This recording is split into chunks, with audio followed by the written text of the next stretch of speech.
오늘 뉴스 바로 또 보도록 하겠습니다. 경향신문 뉴스입니다. 대선 끝나면 집값 어디로? 매매 하락, 전세 상승 탄력받나? 이런 기사입니다. 전세가율이 전국적으로 상승세가 나타나고 있고, 뭐 일부 지역 얘기가 아니라는 거예요. 그래서 깡통 전세 위험이 더 커진다. 이 깡통 전세라는 게, 그런 거잖아요. 이 갭이 붙은 것들.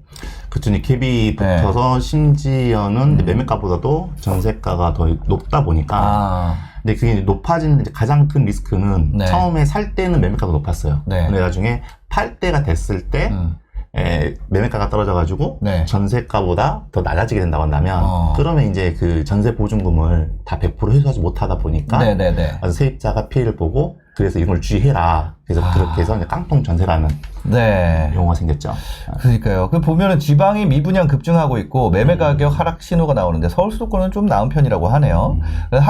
하반기에 계약갱신권 만료. 그리고 이런 신규 물량 나오면서 임대료 상승이 예고되고 있다. 이런 얘기가 있는데, 요 기사가, 왜 이 기사를 선택을 해 주셨을까요? 먼저 사실 이 기사의 가장 큰 팩트는 그거예요. 팩트는 이제 깡통 그 전세가 앞으로 많이 발생할 수 있으니 전세 세입자는 조심해라, 주의해라. 그리고 그게 지방이 훨씬 더 심각하게 나타날 수 있는 가능성이 있다. 대선 이후에. 이게 이제 메인 포인트거든요. 메인 포인트인데. 대선 이후에? 예.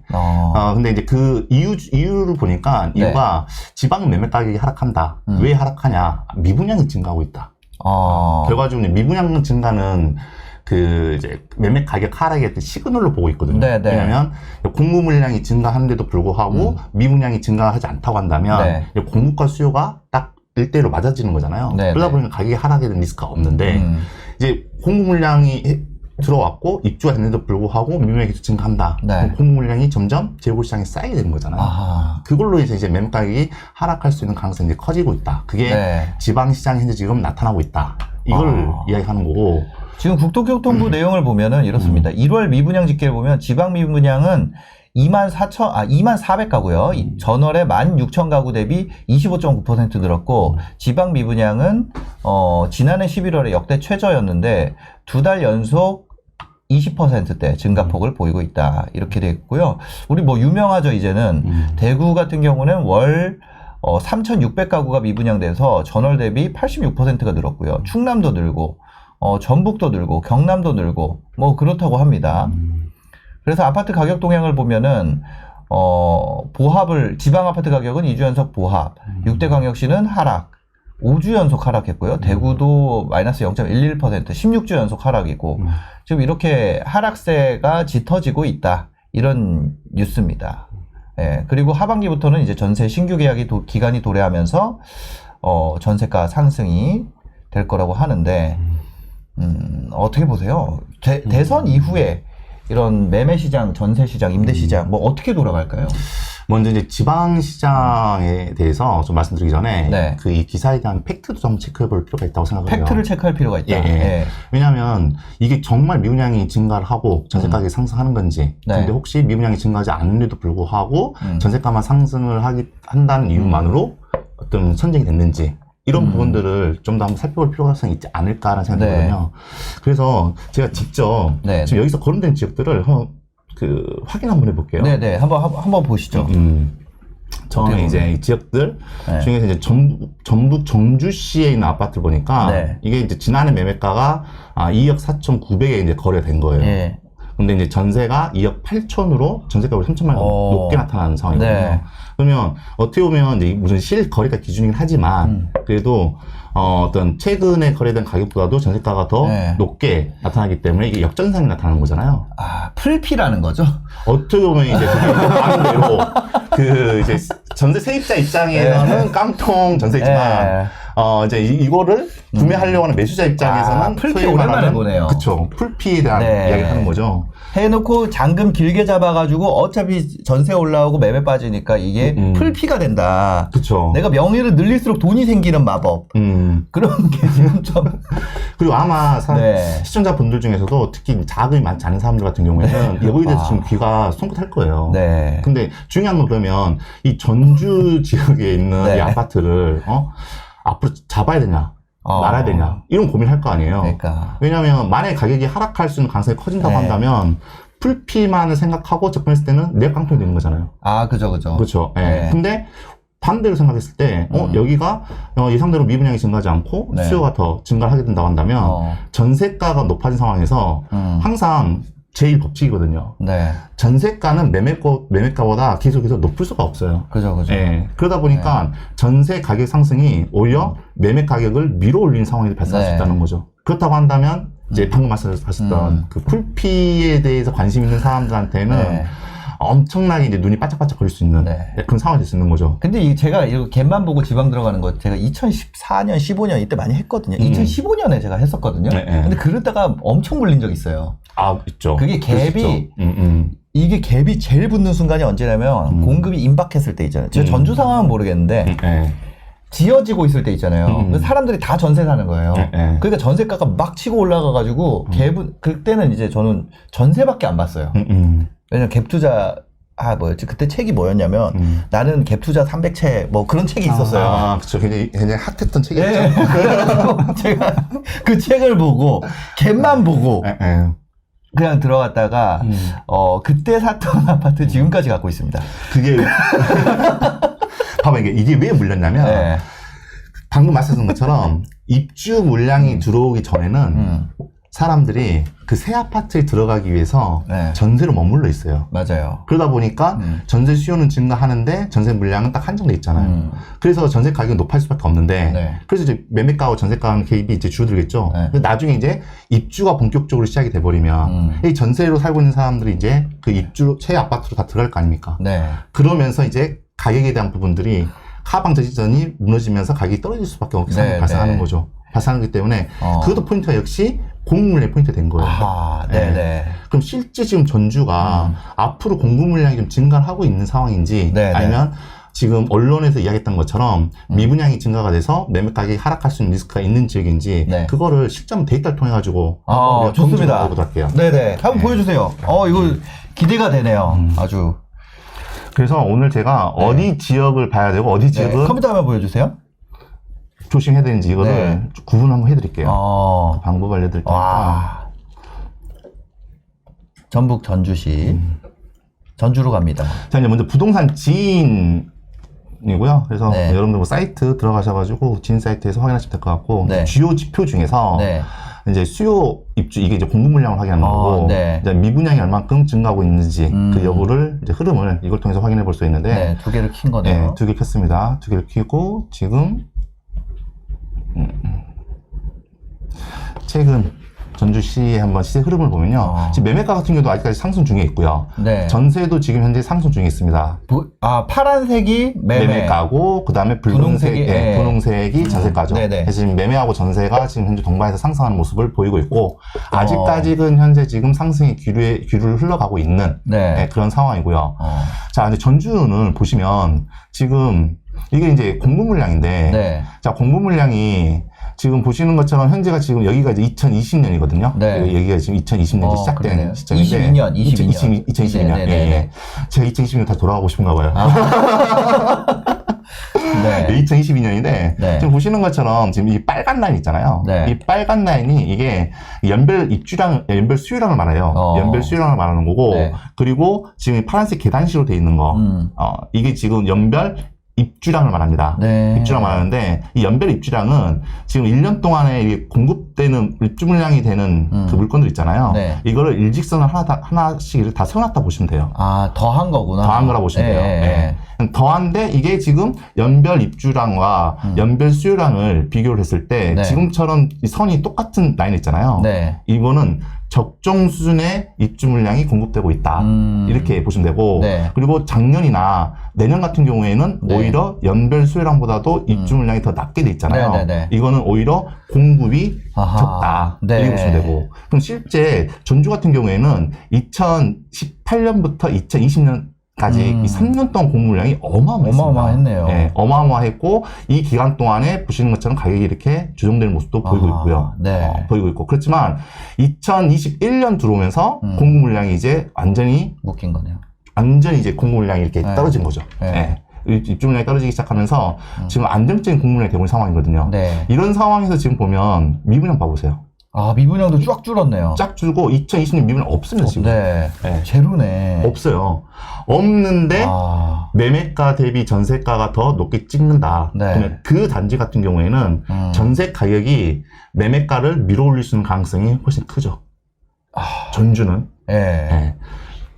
반면에 다른 지역 한번 봐볼까요? 다른 지역에. 네. 제가 이게 조심스러운 게 지금 또 이 신사임당 TV 와가지고 뭐 이 지역을 봐라 뭐 이렇게 말씀드렸잖아요. 네, 그건 어려워. 지금 몇 분? 1,500분이래 가지고 그냥 얘기해도 됩니다. 아 근데 그 전주 네, 전주. 제가 전주 물건을 가지고 있거든요. 아 진짜요? 예. 전주 물건을 가지고 있어서 최근에 저도 이제 세입자하고 다시 이제 새로운 세입자하고 이제 계약을 했는데 제가 계약했던 그 거래가 가장 최고가를 찍었었어요. 제가 가지고 있는 그 보유하고 있는 물건. 근데 매매 가격도 보니까 매매 가격하고 전세 가격하고 차이가 갭이 점점 줄고 있긴 하더라고요. 줄고 있으면서 그 이후에 또 실거래가 찍힌 걸 보니까는 제가 찍었던 실거래가보다도 더 높은 가격의 실거래가가 계속 나오고 있더라고요. 와, 자랑하시는 거예요? 전주를 딱 농담입니다. 우리 황금도끼님이 약간 포커페이스가 있어가지고 잘 흔들리지 않는데 두통나신 것 같아요 지금. 그래서 방금 황금도끼님 말씀하신 것처럼 이렇게 전세가가 매가를 밀어 올리는 이런 모습들이 그 공급 물량이 없는 지역, 특히 미분양이 없는 지역 같은 경우에는 쉽게 나타날 수 있는 가능성이 커지는 거죠. 상대적으로 어떤 그 풀피에 대한 리스크가 적다. 이 정도까지만 말씀드리겠습니다. 그런데 다른 지역도 다른 지역 한번 봐볼까요? 익산도 똑같아요. 사실 익산도 봐볼까요? 익산은 여기 이리시였죠? 그쵸. 그 일이. 이리역 폭파 사건. 기억하시네요? 아니, 저는 기억은 안 하는데 뉴스로 봤어요. 뉴스로? 옛날 뉴스. 그러니까요. 왜냐면 부동산 처음에 할 때 지역별로 알아볼 때 나무위키부터 들어가 보잖아요. 안 가본 데는. 맞아요. 그 검색해보면 나무위키가 제일 위에 뜨더라고요. 그래서 저도 익산 시장 상황 보려고 이제 익산 조사해보려고 검색해봤을 때 거기에 이제 그게 나오더라고요. 그래서 아는 거지, 뭐 제가 그 나이는 아닙니다. 익산은 지금 현재 이제 가격이 조정되고 있다는 최근 들어서 이제 뒤늦게 이제 가격이 다시 회복되고 있는 그런 지역 중에 한 곳이고 익산 역시도 지금 현재 매매가와 전세가에 대한 부분들이 지금 현재 가격이 좀 상승하고 있는 상향 모습을 좀 보이고 있어요. 자, 근데 익산도 현재 지금 공급 물량, 입주 물량 놓고 보면 최근에 거의 없잖아요. 익산의 입주 물량 언제 들어오냐? 2024년에 들어와요, 이제. 2024년에 들어온 상황인데, 그러면 지금 현재 미분양은 어떻게 됐냐? 미분양 제로네요. 지금 현재 미분양 1월달 6개죠. 6개. 6건데, 6개 미분양이 있다고 해서 지금 매매가격이 하락합니다. 이렇게 볼 수가 없다는 거죠, 사실. 근데 그럼에도 불구하고 매매가 대비 전세가가 붙어 있는 그런 상황이고, 다만 이 지역은 조금 전에 보여드렸던 전주에 비해서는 이제 보유를 했었을 때 우리가 지금 당장은 물량이 없지만 앞으로 나중에 2년 뒤에 물량이 있다고 한다면 그 사이에 가격이 상승을 한다 하더라도 2024년도 들어왔을 경우에는 상승폭이 감소될 수 있는 가능성이 이제 커지는 거죠. 익산 전세 들어가시는 분들 조심해야 됩니다. 왜냐면 한 바퀴 돌고 나서 2년 뒤잖아요. 24년이면 딱 한 바퀴 돌고 나서 새 집 막 들어와가지고 그게 이제 역전세 나고 이러면은 지금 실경험담 얘기하시는 아니 세입자분들 저도 역전세 나가지고 저는 그때 용이네 제가 역전세 나가지고 그 맞추느라고 고생했거든요. 그랬어요? 5천 제가 5천짜리 3개 났는데 그 1억 5천이 갑자기 필요한 거예요. 그래가지고 저 퇴거자금 대출 받아가지고 겨우 했었는데 그때는 퇴거자금 대출 됐으니까. 그죠. 지금은 그게 안 되죠. 또 안 되니까 더 미치는 거 이제. 그래서 조심하셔야 되는 거 지금. 맞습니다. 저 그래가지고 그때부터 지금까지 전세 안 올렸어요. 진짜로. 이런 그 집주인을 만나야지 우리 세입자들이 좀 주거 안정에 많이 도움되지 않을까. 그렇습니다. 이게 진짜 정책인 것 같아요. 그러면 이번에 이제 대구 한번 봐볼까요? 지금 대구도 같은 이야기를 했어요. 같은 이야기를 했는데 어떤 이야기냐면 대구 달서구에 지난해 이제 2억에 매매가 됐어요. 59제곱미터가. 근데 전세가 2억 4천에 돼서 4천만 원 더 높게 형성됐다는 거거든요. 형성됐다는 건데 실제 이제 대구 달속으로 한번 보면요. 네. 다시 네. 입주와 미분양 한번 체크해 보도록 네. 하겠습니다. 자, 보시면 네. 대구 같은 경우에는 지금 이제 매가가 급등에 상승했어요. 그래서 상승을 했고 그리고 꺾였네요. 작년까지는 그래도 공급량이 없다가 네. 올해부터 입주 물량이 이제 폭발적으로 증가하기 시작했죠. 네네네. 네. 어마어마하네요. 폭발적으로 증가하고 해서 그래서 그 심사임당이 아마 기억하실 거예요. 작년 제가 한 10월 정도에 그 네. 사연 들어왔을 때 맞아요. 대구 나중에 사라고. 대구는 지금 뭐 갈아타기를 하게 된다고 한다면 가격이 하락할 수 있기 때문에 앞으로 엄청 달렸었는데. 예, 진짜 그래서 대구 빠진다고 왜 심지어는 그러냐고. 네. 그 대구의 커뮤니티 사이트에서 또 저를 공격했어요. 대구 빠진다 그런다고. 빠진다고 한다고. 예. 그거 빠졌네. 근데 그때 이제 조언했던 게 최소한 2024년 넘어서 해라. 네네. 라고 해서 그때 갈아타기 해라. 라고 했는데 실제로 이런 모습 보이고 있는데 가격이 이렇게 하락이 시작한 시점에서 네. 공급 물량, 입주 물량이 들어오기 시작하면 이건 걷잡을 수 없이 가격이 조정될 수 있는 가능성이 커요. 이게. 예. 그래서 대구 같은 경우에는 지금 내 집 마련을 하든 지금 네. 매수를 하든 지금은 좀 숨고르기를 해야 되는 관망을 좀 해야 되는 그런 시기로 보고 있고 네. 그리고 봐보세요. 이제 이렇게 했다가 지금 선이 갑자기 쭉 올라오고 있잖아요. 네, 미분양이. 그렇죠. 조금 있으면 이렇게 누적했던 것들이 앞으로 이제 좀 더 그려지기 시작할 겁니다. 이런 식으로. 네, 그려지기 시작하고 특히 지금 보시면 올해도 상반기 입주 물량이 또 많이 물려 있고 하반기는 네. 연달돼 있거든요. 네. 있다 보니까 거기에 대해서 리스크가 훨씬 더 클 수 있는 가능성이 커요. 그러면 이게 무슨 현상이 발생하냐면 네. 오히려 이렇게 입주 물량이 들어오기 시작하잖아요. 네, 네. 그래서 매매 가격이 하락하면 네. 이제 반대로 전세 세입자가 매매로 갈아타지 않아요. 이제. 왜? 가격이 하락할 수 있는 가능성이 크다 보니까. 네. 그래서 전세로 머물러 있는 거예요. 근데 전세로 머물러 있는데 전세 수요가 그만큼 많아지게 되면 전세 가격이 이렇게 높아질 거 아닙니까? 네. 높아지기 때문에 사실은 여기는 매매가는 하락하고 전세가는 높아지는 이런 모습이 나타날 수 있는 가능성이 커지는 시장이라는 거죠. 그래서 조금 전에 봤었던 전주나 네. 그리고 익산과는 다른 관점에서 접근을 할 필요성이 있다 이렇게 보시면 될 것 같아요. 그러니까 여기 기사에서는 지금 지방이다라고 이렇게 묶어놨지만 그렇죠? 이게 전국, 그다음 뭐 수도권, 그리고 지방 미분양 이렇게 해놨지만 사실 지방이라는 것도 그 내용을 면면을 자세히 살펴보면 지역마다 상황이 다 다르다는 거잖아요. 그렇죠. 이 기사에서 지금 세 군데가 동시에 나왔죠. 한번 보면은 전주시와 익산시와 대구 이렇게 세 개가 나온 건데 대구, 네. 예. 대구 달서구 요거까지 이렇게 쭉 나오고 그 밑에도 뭐 여러 가지 지역이 나왔습니다만 이거 세 개가 지금 사정이 다 다른 거예요. 그렇죠. 그죠? 전세가가 올라가고 있다라는 거는 그냥 우리가 표면으로 봤을 때는 대구도 올라가고 있고 익산도 올라가고 있고 전주도 전세가가 많이 올랐구나. 그냥 이렇게 생각하겠지만 면면을 살펴보면은 거기에 이제 수요라든지 입주 물량이라든지 미분양 상황이라든지 이런 걸 살펴보면 각각 이제 향후 2, 3년 후의 모습은 완전히 다를 수 있다는 거잖아요. 다 개별성 다 달라지게 되는 거죠. 이제. 네네. 그렇죠. 그러니까 지금 이것도 보면 대구를 중심으로 해서 기사 쓰시는 것 같아요. 네. 쓰다 보니까 이제 그래 그러면 좀 더 전세가가 높은 지역들을 한번 소팅을 해보니까 이 네. 지역들이 나타나가지고 같이 있는 건데 네. 실제 지역 상황들은 전부 다 이렇게 다르게 나타나고 있는 거고 그런데 이왕 여기까지 말씀드렸으니까. 네네. 지금 현재 지방에서 가장 주의할 될 지역이 있어요. 가장 주의를 해야 될 지역. 그게 어디요? 어디냐면 네. 예전에 이제 여순광이라고 들어보셨습니까? 네, 여순광. 그렇죠. 네. 이제 전남. 여수, 순천, 광양을 이제 네. 여순광이라고 있잖아요. 그렇죠. 여순광인데 화학단지 있는데. 네. 그래서 이제 여순광 같은 경우는 순천이 먼저 오르면 여수 따라가고 광양이 따라가는 그 삼총사 같이 이렇게 움직였던 지역이고 네네. 이 지역이 유명했던 그 사람들한테 많이 알려지게 된 계기가 이 지역이 전세가율이 상대적으로 굉장히 높은 지역이었어요. 여순광. 그래서 네. 소액으로 어떤 관심이 있으신 분들은 비록 전남이긴 하지만 그래도 멀리까지 이렇게 가셔서 네. 직접 이렇게 뭐 임장도 하고 그다음에 뭐 투자도 하고 이랬었던 지역이거든요. 네네. 지역인데 최근에 이제 그 중에 광양을 한번 보면요. 네.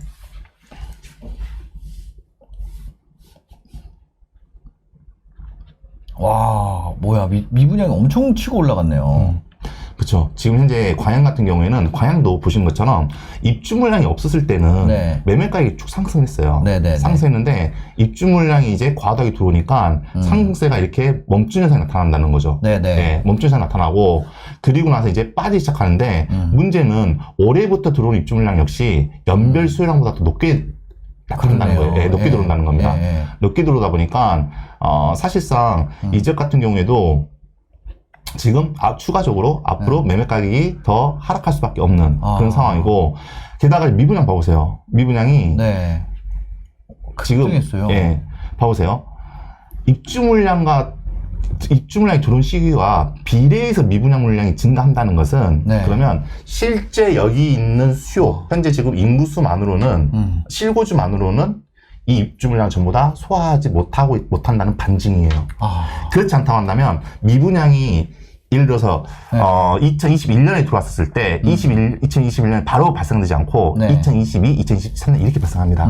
그런데 들어오자마자 바로 미분양에 대한 증가수가 확 늘어나는 것은 시장에서 하나도 안 받아줬다. 못 받쳐주고 있는 거예요. 그러다 보니까 리스크가 굉장히 크다 보고 있고 이거의 반증은 계속 이제 앞으로 입주 물량이 들어오면서 누적되잖아요. 네. 누적되면 누적될수록 매매 가격이 하락할 수 있는 가능성이 굉장히 크다고 보고 있는 거죠.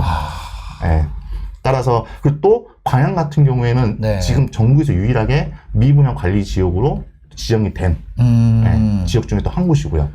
그래서 그 전에는 미분양이 전부 다 일단 해지되는 순으로 갔거든요. 네. 근데 해지된 이후에 다시 지금 지정된 대표적인 지역 중에 하나가 좀 광양시다 보니까 광양에 혹시라도 네. 보유 물건이 있다 하시는 분 같은 경우에는 이런 상황에 대한 부분을 좀 정확하게 네. 인지를 하고 자기 또 포트폴리오에 대한 부분을 한번 고민을 해보시는 게 어떨까 싶습니다. 광양 사시는 분들 같은 경우는 지금 뭐 실거주로 내가 실거주 한 채는 사야지 뭐 이런 말 그냥 안 하는 게 낫겠다는 거네요. 그렇죠. 그러니까 기존에 이제 실거주를 보유하고 있으신 분들은 뭐 어쩔 수 없지만 이제 그 실거주 이외에 추가적으로 또 광양에 또 물건을 보유하고 있다고 한다면 이제 이 물건 같은 경우에는 지금 제 판단으로는 보유를 하는 것이 좋은 선택은 이제 아니라고 보이는 거죠. 그러니까 이게 실거주 한 채가 되다 보니까 실거주 한 채만 사야 되잖아요. 그렇죠. 그러니까 요즘 같은 상황에서는 저는 물론 다주택자입니다만 그러니까 지금 정책상 저 준공공을 묶여 있어 못 파는 것들도 있습니다. 근데 하여튼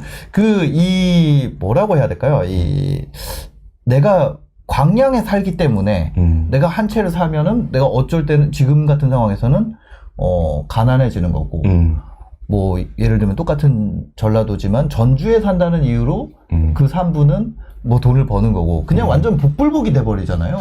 그렇죠. 그러니까 실거주 한 채를 한다 그래도 공부를 하긴 해야 되는 것 같아요.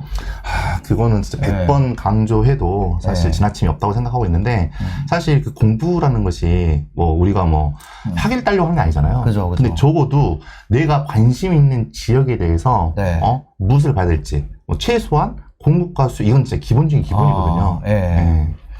천사소녀 네티님께서 우리 세대인 것 같은데 네티님께서 지금 보여주는 차트 프로그램 뭔가요? 그래서 부동산 지인입니다. 저희 부동산 지인이라고 하는 거고요.